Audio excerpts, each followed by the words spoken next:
My name is Dyer Walker Hitchcock, although most people call me DW. I was born in Summerhill, Pennsylvania in 1835. In 1861, I found my way to Baraboo, Wisconsin, and it was there that I enlisted in Company F of the 23rd Wisconsin Volunteer Infantry in August of 1862 as a private. I eventually earned the rank of First Lieutenant, and with gratitude I can tell you that I survived that horrific conflict. As part of my Civil War duties, I was assigned to command the 79th United States Colored Troops.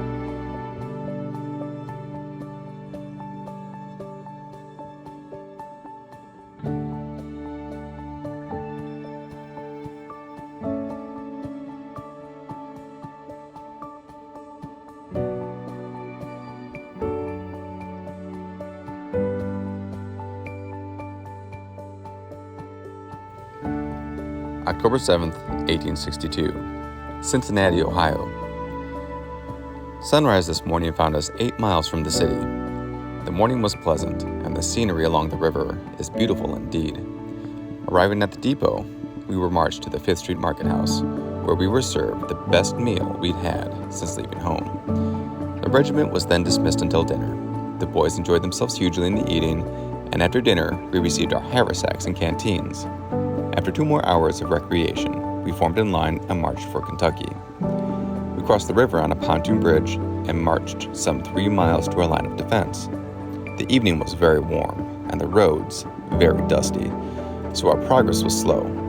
Night overtook us before we reached camp, which was on top of some high hills, with the campfires visible for miles. On either hand, dusty and tired as we were, we lay ourselves down to rest without supper. We had just begun to realize camp life. Our few days in Madison was mere play, but I heard no grumbling.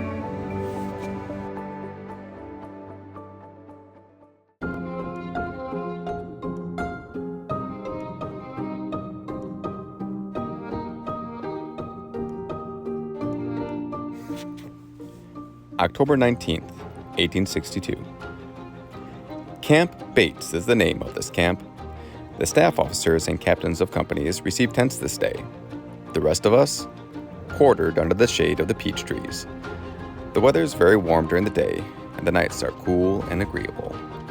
Water, however, is very scarce, there having been no rain for many weeks. We have to bring our water by hand from the river, nearly half a mile, and up an elevation of 600 feet. 'Tis a task indeed. December 6th, 1862.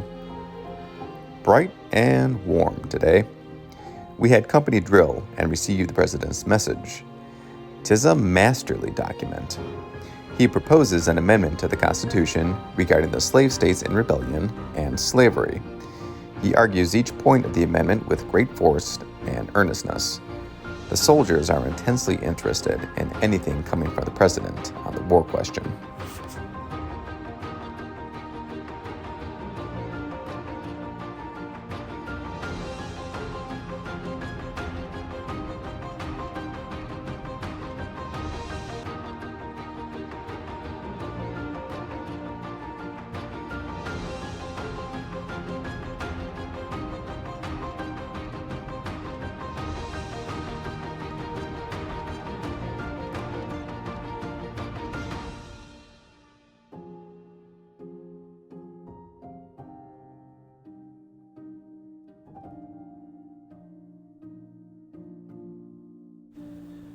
December 14th, 1862. 4 months ago, most of us enlisted in Uncle Sam's service to put an end to this cursed rebellion. And although there has been terrible mismanagement and unnecessary inaction during this time, we should not regret this step if the government would only put forth its mighty arm now, when everything is so auspicious. How lonesome these Sabbath days. Nothing to read, nothing to do, but to think of home and write a letter or two.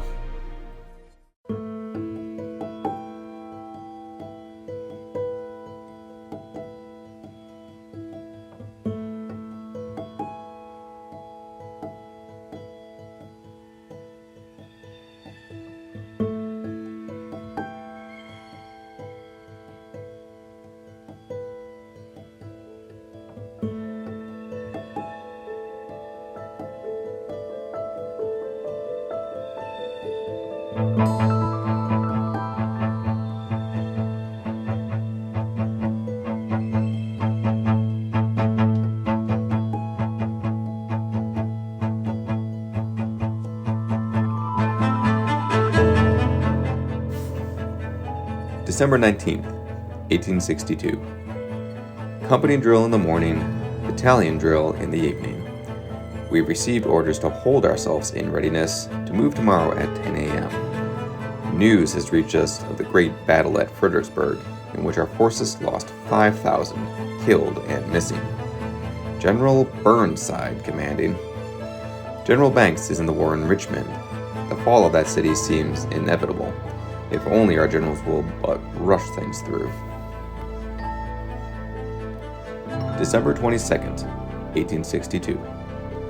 Friars Point, 12 miles below Helena, Arkansas. It was at this point that the rebels put a man in a barrel last summer and rolled him into the river. Our pickets were fired upon by some of the citizens last night, and the men were determined to punish the offenders. At 7 o'clock, they proceeded to town, burned several houses belonging to armed secessionists, sacked one dry goods store, bringing away everything they could.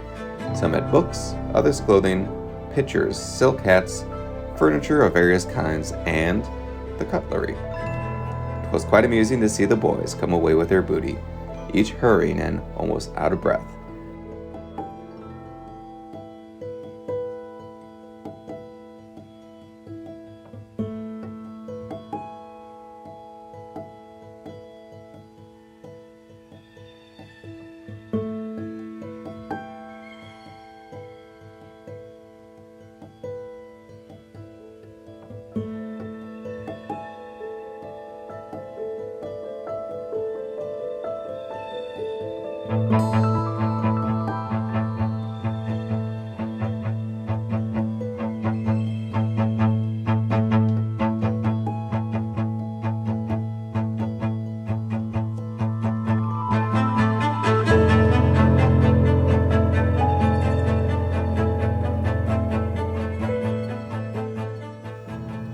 December 28th, 1862.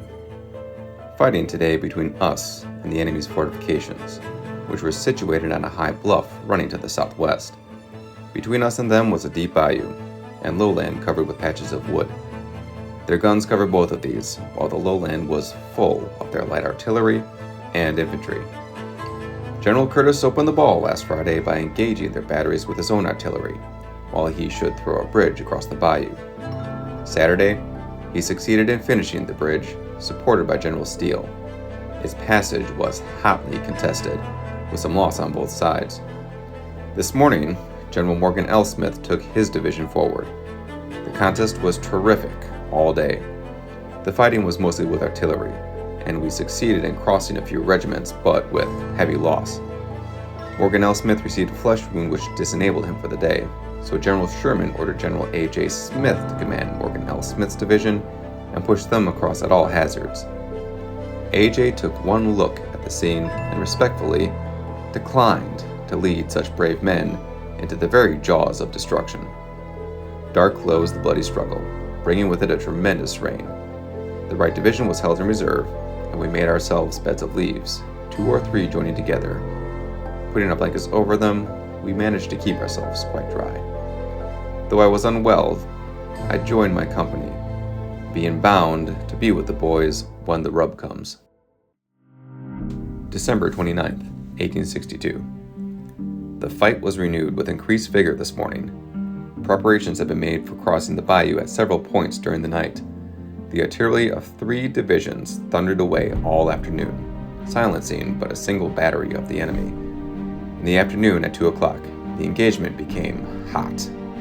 The infantry firing was intense, and the right division was ordered to support the center. A desperate charge was made under cover, from which we endeavored to cross the bridges, and for 2 hours the contest was fearful. The right was about to go in when fall back was ordered along the line. The firing had almost entirely ceased, and it was evident the enemy was much stronger than anticipated, and that reinforcements were arriving daily.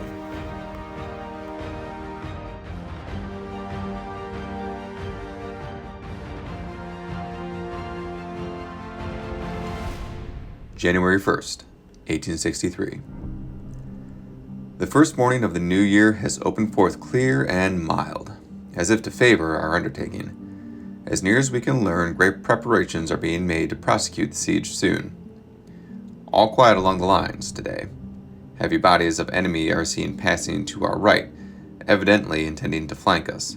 Something is wrong. We have no cooperation of no other force in any direction. Can 40,000 men succeed in taking Vicksburg? Our men are already feeling the effect of these heavy fogs and continued dampness.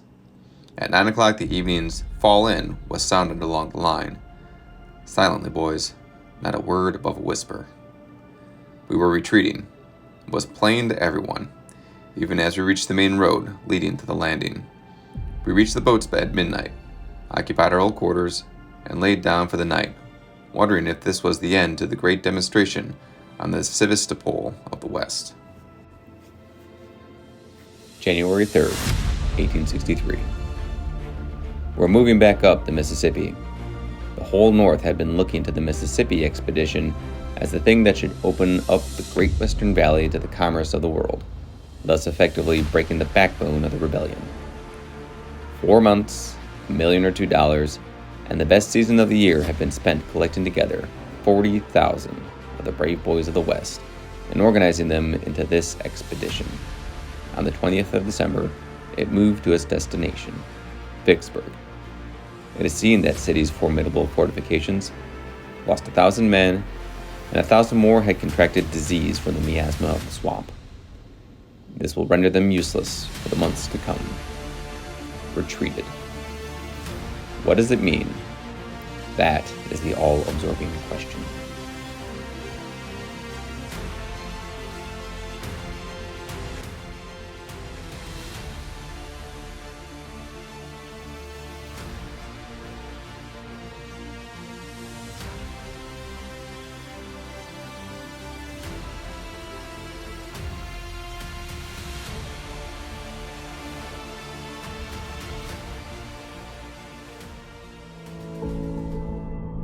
January 6th, 1863.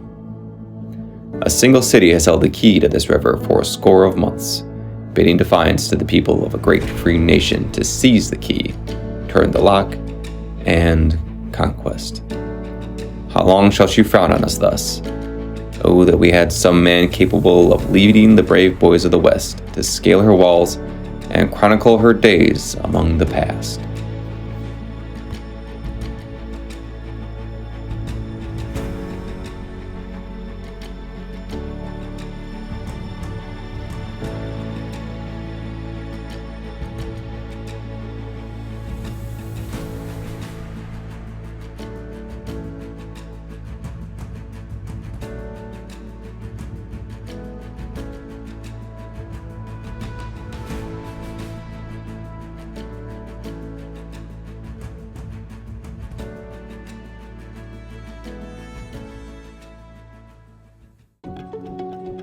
January 11th, 1863.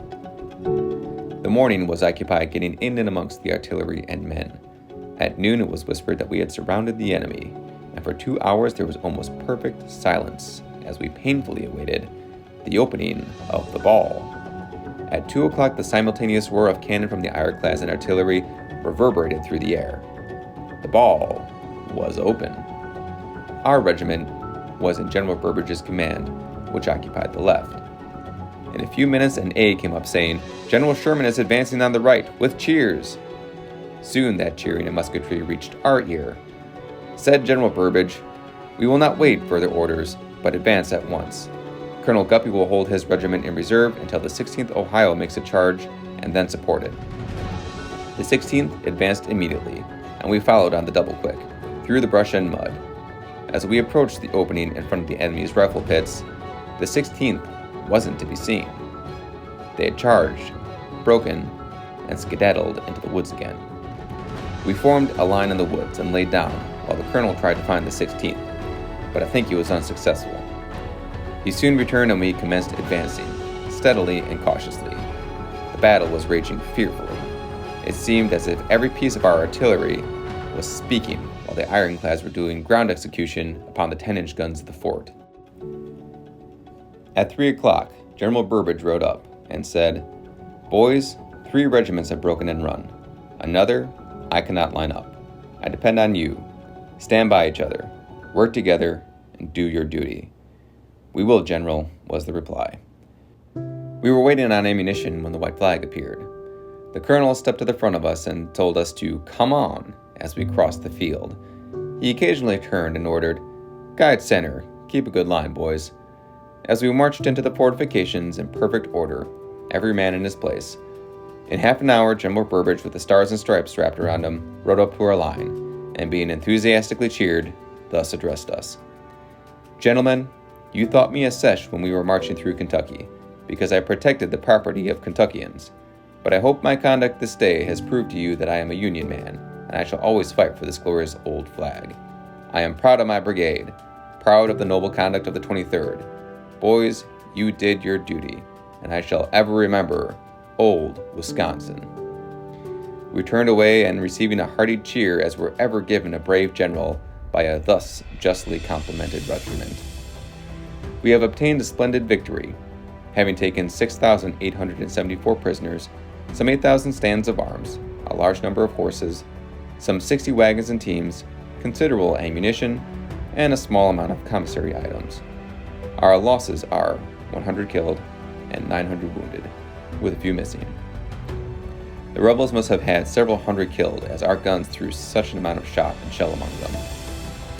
We dropped back into the woods and camped for the night. Minus, of course, our tents.